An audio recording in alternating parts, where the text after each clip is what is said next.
Assalamualaikum warahmatullahi wabarakatuh. Mahasiswa mahasiswi Sekolah Tinggi Agama Islam An-Nawawi Purworejo yang saya banggakan, marilah acara perkuliahan mata kuliah Ulumul Quran pada kesempatan kali ini kita buka bersama-sama dengan bacaan umul kitab bersama-sama. Al-Fatihah. A'udzubillahi minasyaitonirrajim. Bismillahirrahmanirrahim. Alhamdulillahirabbil alamin arrahmanir rahim maliki yaumiddin iyyaka na'budu wa iyyaka nasta'in ihdinas siratal mustaqim siratal ladzina an'amta 'alaihim ghairil maghdubi 'alaihim waladdallin. Amin. Pembahasan kita pada pertemuan kali ini adalah asbabun nuzul. Nanti kita akan membahas di antaranya ada pengertian asbabun nuzul, bagaimana pengertian dari asbabun nuzul, dan juga akan membahas tentang urgensi dan kegunaan asbabun nuzul. Apa saja urgensi atau pentingnya memahami asbabun nuzul dan juga apa kegunaan memahami asbabun nuzul. Yang selanjutnya juga kita akan membahas tentang cara mengetahui riwayat asbabun nuzul. Bagaimana sebuah riwayat itu ditetapkan sebagai asbabun nuzul, dan juga bagaimana sebuah riwayat itu tidak ditetapkan sebagai asbabun nuzul. Dan juga kita akan membahas tentang macam-macam asbabun nuzul, bagaimana bentuk-bentuk daripada asbabun nuzul, dan juga akan membahas tentang pandangan para ulama terkait dengan asbabun nuzul. Apakah asbabun nuzul itu bisa dijadikan sebagai landasan hukum atau tidak? Pengertian asbabun nuzul. Asbabun nuzul merupakan bentuk idhofah yang terdiri dari dua kata, yaitu asbab dan nuzul. Asbab artinya sesuatu yang melatar belakangi terjadinya sesuatu yang lain, sementara nuzul artinya adalah turun. Jadi secara bahasa asbabun nuzul artinya sesuatu yang melatar belakangi turunnya sesuatu. Secara terminologi, asbabun nuzul adalah kejadian atau peristiwa yang melatar belakangi turunnya Al-Quran dalam rangka menjawab, menjelaskan, dan menyelesaikan masalah-masalah yang timbul dari kejadian tersebut. Al-Ja'bari berkata, Al-Quran itu diturunkan dalam dua bagian. Pertama, turun dengan sendirinya tanpa adanya asbabun nuzul atau pertanyaan. Yang kedua, turun karena adanya suatu sebab, seperti peristiwa atau pertanyaan-pertanyaan. Jadi Al-Quran itu terdiri dari dua macam. Yang pertama yaitu ayat Al-Quran diturunkan dengan sendirinya tanpa suatu sebab. Artinya Allah langsung memerintahkan kepada umat manusia atau kepada Nabi Muhammad tanpa adanya sesuatu yang melatar belakanginya untuk diturunkan. Kemudian yang kedua, ayat ada yang diturunkan karena menjawab suatu peristiwa. Misalnya terjadi sesuatu peristiwa di kalangan sahabat, kemudian diturunkanlah ayat Al-Quran untuk menjawabi peristiwa tersebut. Urgensi dan kegunaan asbabun nuzul. Mayoritas ulama berpendapat bahwa pengetahuan tentang asbabun nuzul sangat penting fungsinya, terutama agar terhindar dari kesalahan yang mungkin terjadi dalam proses memahami maksud Al-Quran. Adapun kegunaan pengetahuan asbabun nuzul diantaranya adalah memberi petunjuk tentang hikmah yang dikehendaki. Yang kedua, merupakan cara yang efisien untuk memahami kandungan ayat-ayat Al-Quran. Dengan memahami asbabun nuzul, kita bisa dengan mudah memahami kandungan ayat Al-Quran. Yang ketiga adalah menghilangkan kemuskilan pemahaman ayat. Yang keempat adalah membantu memudahkan penghafalan ayat dan mengungkap makna yang terkandung di dalamnya. Macam-macam asbabun nuzul. Secara garis besar, asbabun nuzul dapat dibagi menjadi dua macam, yakni dalam bentuk peristiwa dan dalam bentuk pertanyaan. Dalam bentuk peristiwa ini bisa dibagi menjadi tiga macam. Yang pertama, peristiwa berupa pertengkaran, seperti pertengkaran antara suku Aus dan suku Khazraj yang terprovokasi oleh orang-orang Yahudi yang ada di Madinah. Maka kemudian turun beberapa ayat surah Al-Imran melalui dari firman Allah, ya ayyuhalladzina amanu in tutingu fariqam minal ladzina utul kitaba yaruddukum ba'da imanikum kafirin. Ayat ini diturunkan terkait dengan peristiwa yang terjadi di kalangan kaum Aus dan Khazraj. Kemudian yang kedua adalah peristiwa berupa kesalahan yang serius, seperti peristiwa seorang yang mengimami sholat sedang dalam keadaan mabuk, sehingga tersalah membaca surat Al-Kafirun. Dari peristiwa tersebut maka menyebabkan turunnya ayat, ya ayyuhalladzina amanu la taqrabus sholata wa antum sukara hatta ta'lamu ma taqulun. Yang kedua adalah peristiwa berupa kesalahan yang serius. Contohnya adalah suatu hari ada seorang yang sedang mabuk kemudian mengimami sholat sehingga membaca surat Al-Quran itu salah. Maka kemudian Allah menurunkan ayat yang isinya adalah melarang orang yang mabuk melakukan sholat. Kemudian peristiwa itu berupa cita-cita dan keinginan. Contohnya adalah apa yang terjadi dengan sahabat Umar bin Khattab, di mana banyak kejadian-kejadian yang merupakan harapan dari sahabat Umar yang kemudian disampaikan kepada Nabi, kemudian turun ayat yang dikandungnya sesuai dengan harapan-harapan Umar tersebut. Contohnya di sini adalah bahwa pada suatu hari sahabat Umar mengharapkan bahwa makom Ibrahim itu dijadikan sebagai tempat sholat. Maka kemudian turun ayat yang memerintahkan untuk menjadikan makom Ibrahim sebagai tempat sholat. Kemudian juga ada riwayat yang menyatakan bahwa keharaman khamr itu atas harapan dari sahabat Umar dan yang lain sebagainya.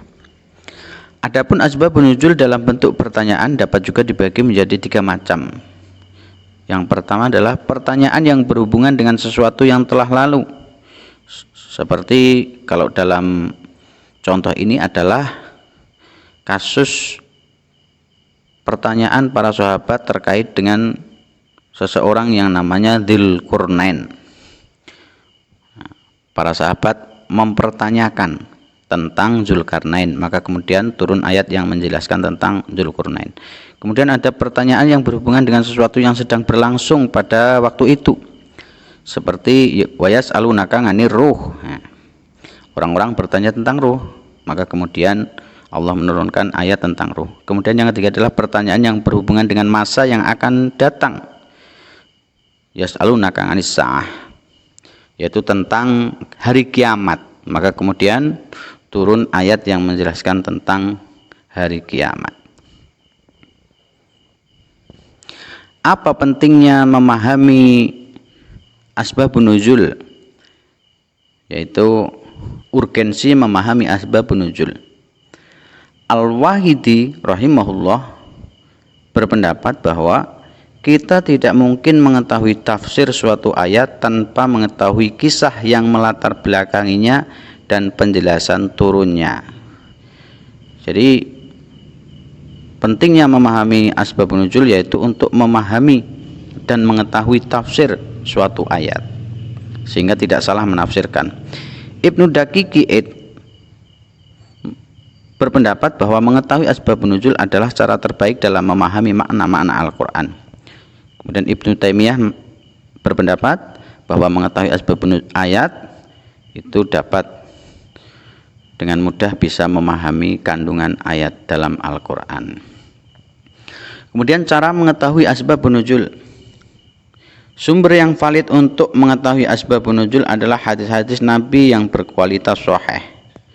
Tetapi bila ada hadis-hadis Nabi yang tampak berbeda tentang asbabun nuzul pada ayat-ayat tersebut atau ayat-ayat tertentu, maka terhadap hadis-hadis tersebut perlu diadakan tahqiq atau tarjih. Jadi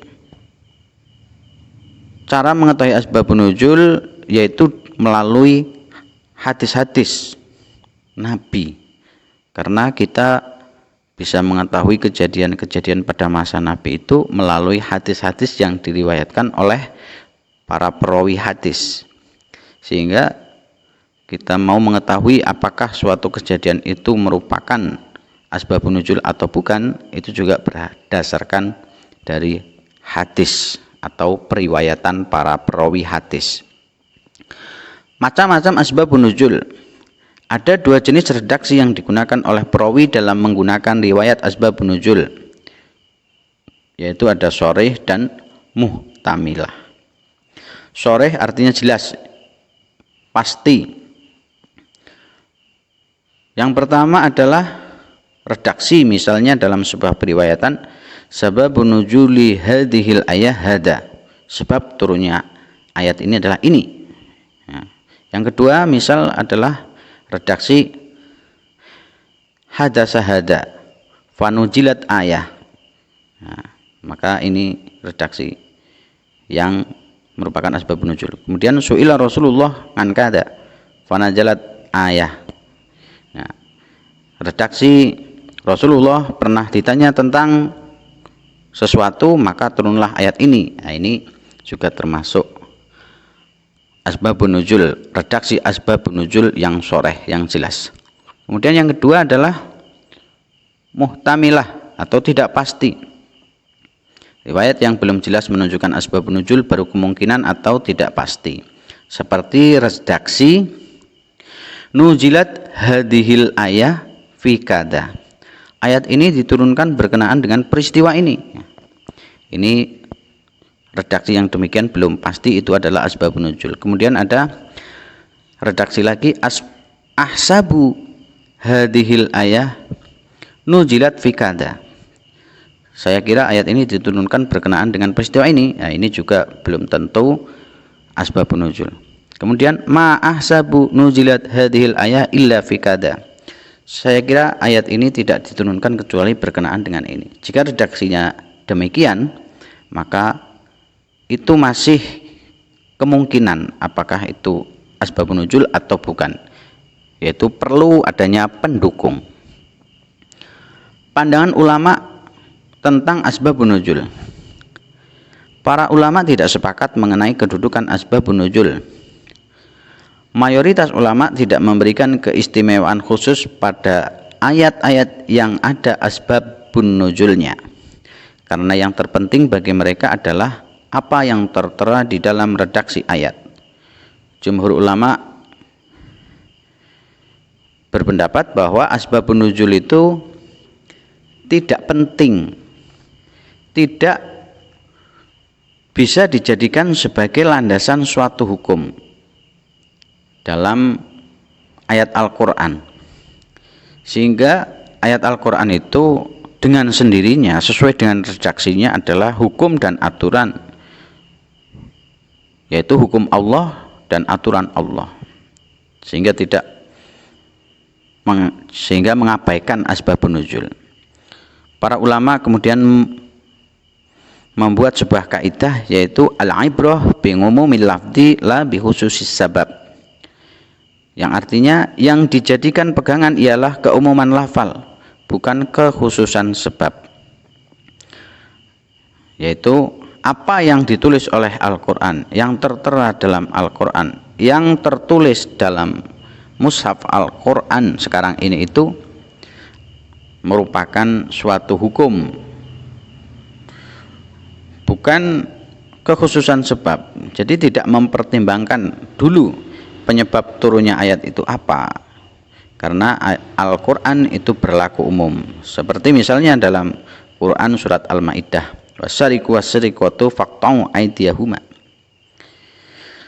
Nah, yaitu tentang laki-laki yang mencuri dan perempuan yang mencuri. Nah, ayat ini diturunkan berkenaan dengan pencurian sejumlah perhiasan yang dilakukan seorang pada masa Nabi. Tetapi ayat ini menggunakan lafal am, yaitu isim mufrad yang ditakrifkan dengan alif lam atau al-jinsiyah, yaitu as-sariqu was-sariqatu. Kedua lafal itu adalah isim mufrad yang ditakrif atau dimakrifatkan dengan alif lam, maka hukumnya adalah am. Mayoritas ulama memahami ayat tersebut berlaku umum, tidak hanya tertuju kepada yang menjadi sebab turunnya ayat, yaitu tentang pencurian emas pada masa Nabi.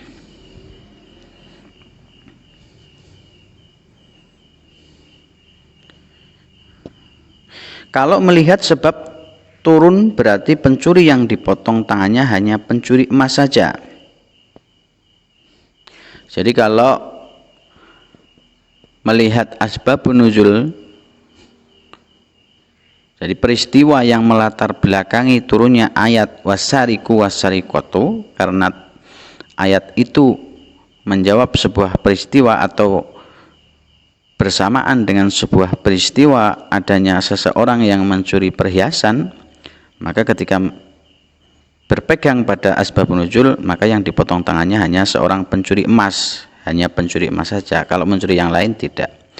Tetapi kalau melihat keumuman lafalnya, siapapun yang mencuri bentuk apa saja, ya hukumnya sama, potong tangan. Maka kemudian para ulama beristihad mengenai seorang pencuri yang dipotong tangannya, apa yang dicuri, kemudian kadarnya berapa, kemudian tempatnya bagaimana. Sebagian kecil ulama memandang penting keberadaan riwayat-riwayat asbabun nuzul di dalam memahami ayat.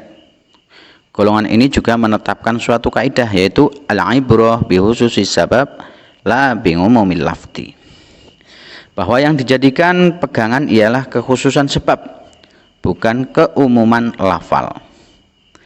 Sebagian ulama memandang bahwa asbabun nuzul itu dipertimbangkan dalam menetapkan hukum berdasarkan ayat Al-Quran, yaitu bahwa sebab turunnya Al-Quran itu sangat penting untuk menetapkan sebuah hukum di dalam Al-Quran, bukan hanya lafalnya saja. Misalnya dalam surat Al-Baqarah ayat 15, walillahil masyriqi wal maghrib gitu. Ayat ini diturunkan berkenaan dengan kasus kelompok musafir yang melaksanakan salat di suatu malam gelap gulita, sehingga mereka tidak tahu arah kiblat secara pasti, lalu mereka menghadap ke arah yang berbeda-beda. Masalah ini diajukan kepada Rasulullah, lalu turunlah ayat tersebut. Kemudian menghadap ke kiblat pada waktu salat hukumnya wajib. Tidak sah salat kalau tidak menghadap kiblat, kecuali jika terjadi kondisi seperti ketika ayat itu turun. Itu pun harus berusaha terlebih dahulu untuk mengetahui arah yang sebenarnya. Jadi ayat itu diturunkan ketika para sahabat ini bingung, tidak tahu arah, tidak ada kompas, tidak tahu matahari terbit karena di malam gelap gulita, sehingga tidak tahu arah barat atau arah timur, tidak tahu arah utara atau arah selatan, sehingga Nabi memerintahkan, atau ayat itu memerintahkan menghadap kemana saja untuk melaksanakan sholat. Kalau melihat keumuman lafal, jika hanya berpegang kepada redaksi ayat, maka hukum yang dipahami dari ayat tersebut ialah tidak wajib menghadap kiblat pada waktu sholat, baik dalam keadaan musafir atau tidak, pemahaman seperti ini jelas keliru karena bertentangan dengan dalil lain, yaitu ijma para ulama. Jadi kalau hanya berpegang kepada redaksi hadis, tidak melihat asbabun nuzul, maka hukum sholat menghadap kiblat itu tidak ada. Jadi sholat boleh menghadap kemana saja. Kalau menetapkan hukum sholat boleh menghadap kemana saja, ini bertentangan dengan dalil ijma para ulama yang mengatakan bahwa sholat wajib menghadap kiblat. Nah, ketika melihat kedua redaksi kaidah yang ditetapkan oleh ulama yang menganggap bahwa asbabun nuzul tidak penting, dan ulama yang berpendapat bahwa asbabun nuzul itu penting, maka kita bisa kompromikan bahwa ayat Al-Quran itu ada yang pengambilan hukumnya, penetapan hukumnya itu berdasarkan asbabun nuzul, dan juga ada ayat Al-Quran yang penetapan hukumnya itu tidak berdasarkan asbabun nuzul, sehingga penetapan hukum itu sesuai dengan keadaan yang dibutuhkan. Demikian materi perkuliahan pada kesempatan kali ini. Silahkan mahasiswa untuk melaksanakan absen di kolom komentar dan melaksanakan tugas meringkas dalam satu lembar kertas ukuran A4. Mari kita tutup pertemuan kita dengan bacaan tahmid bersama-sama. Alhamdulillahirabbil alamin. Wallahul muwaffiq ila aqwamit thoriq. Wassalamualaikum warahmatullahi wabarakatuh.